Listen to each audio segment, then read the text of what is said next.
नमस्कार प्रेक्षकांनो, S Marathi news वृत्तवाहिनी घेऊन येत आहे गणेशोत्सव निमित्त खास स्पर्धा एक आरती आपल्या सोबत आपल्या घरी। या स्पर्धेत आपण ही सहभाग घेऊ शकता।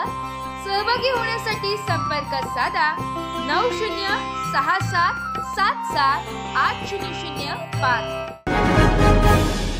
नमस्कार, मी गौरी सूर्यवंशी। एस मराठी मध्ये आपलं स्वागत। वळूया आजच्या बातमीकडे। विद्यार्थ्यांचा सर्वांगीण विकास करण्यासाठी शिक्षक, ग्रामपंचायत, पालक व ग्रामस्थ यांचा समन्वय महत्त्वाचा आहे, असे प्रतिपादन दिंडोरी गटविकास अधिकारी भास्कर रेंगडे यांनी केले। दिंडोरी पंचायत समिती शिक्षण विभागाच्या वतीने शैक्षणिक ग्रामसभा पूर्वतयारी या विषयावर सरपंच, ग्रामसेवक, मुख्याध्यापक व शिक्षक यांच्यासाठी कार्यशाळेचे आयोजन दिंडोरी जनता इंग्लिश स्कूलमध्ये करण्यात आले होते। यावेळी मार्गदर्शन करताना गटविकास अधिकारी रेंगडे बोलत होते। ते पुढे म्हणाले की शैक्षणिक जे धोरण आहे त्या धोरणामध्ये प्रगती व्हावी, भविष्यामध्ये आपल्याला शिक्षण क्षेत्रामध्ये चांगल्या पद्धतीनं सर्वांना काम करता यावं या दृष्टीनं शैक्षणिक ग्रामसभा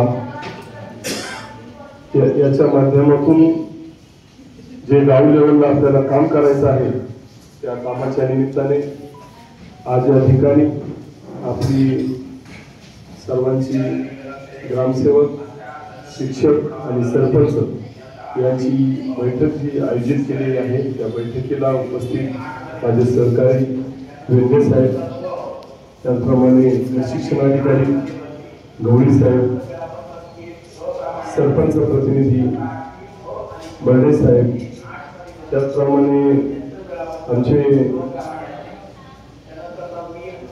पालखेड बंधाऱ्याचे सरपंच, इतर सर्व सरपंच, उपस्थित या शाळेचे मुख्याध्यापक, जनता हायस्कूलचे आणि सहकारी मित्रांनो,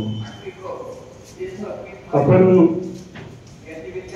सर्वजण इथपर्यंत पोहोचलेलो आहोत। आपण जे बसलेलो आहोत, वरती जे बसलेले आहेत सर्व।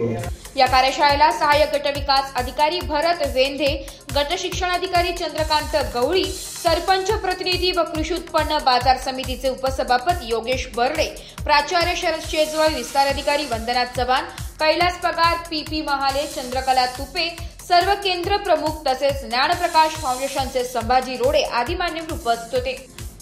प्रास्ताविक गट शिक्षणाधिकारी चंद्रकांत गवळी यांनी केले। त्यांनी सांगितले की शाळेत परिपूर्ण व सर्वसमावेशक शिक्षक उपलब्ध करून देणे ही ग्रामपंचायतीची जबाबदारी आहे। शैक्षणिक ग्रामसभेच्या माध्यमातून ठोस निर्णय घेऊन शाळांचा विकास व विद्यार्थ्यांची गुणवत्ता वाढविणे शक्य होते। यावेळी सहाय्यक गट विकास अधिकारी भरत वेंधे यांनीही मार्गदर्शन केले। सरपंच प्रतिनिधी योगेश बर्डे यांनी ग्रामसेवक व शिक्षकांनी राजकारण टाळून शासनाने ठरवून दिलेले कामकाज प्रामाणिकपणे पार पाडावे असे आवाहन केले।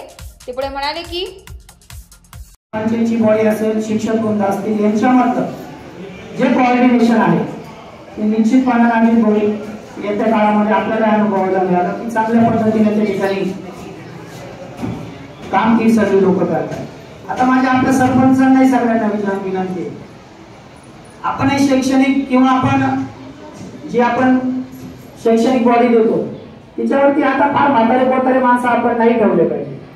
आपण सुद्धा देताना तुमची जी शिक्षण तज्ञ वगैरे लोक असतील त्यांची सगळ्यांची बॉडी देताना थोडीशी यंग जनरेशनची दिली पाहिजे, जेणेकरून ती लोक वेळ पण देतात आणि त्यांना थोडीशी शिक्षणाचा त्यांनाही त्या ठिकाणी रस असतो, म्हणून त्याचाही कुठेतरी इफेक्ट चांगल्या पद्धतीने त्या ठिकाणी होतो।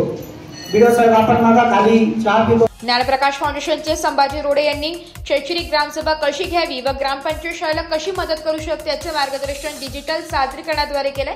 कार्यक्रमाचे सूत्रसंचालन संतोष कथार यांनी केले, तर आभार प्रदर्शन विस्तार अधिकारी कैलास पगार यांनी मानले।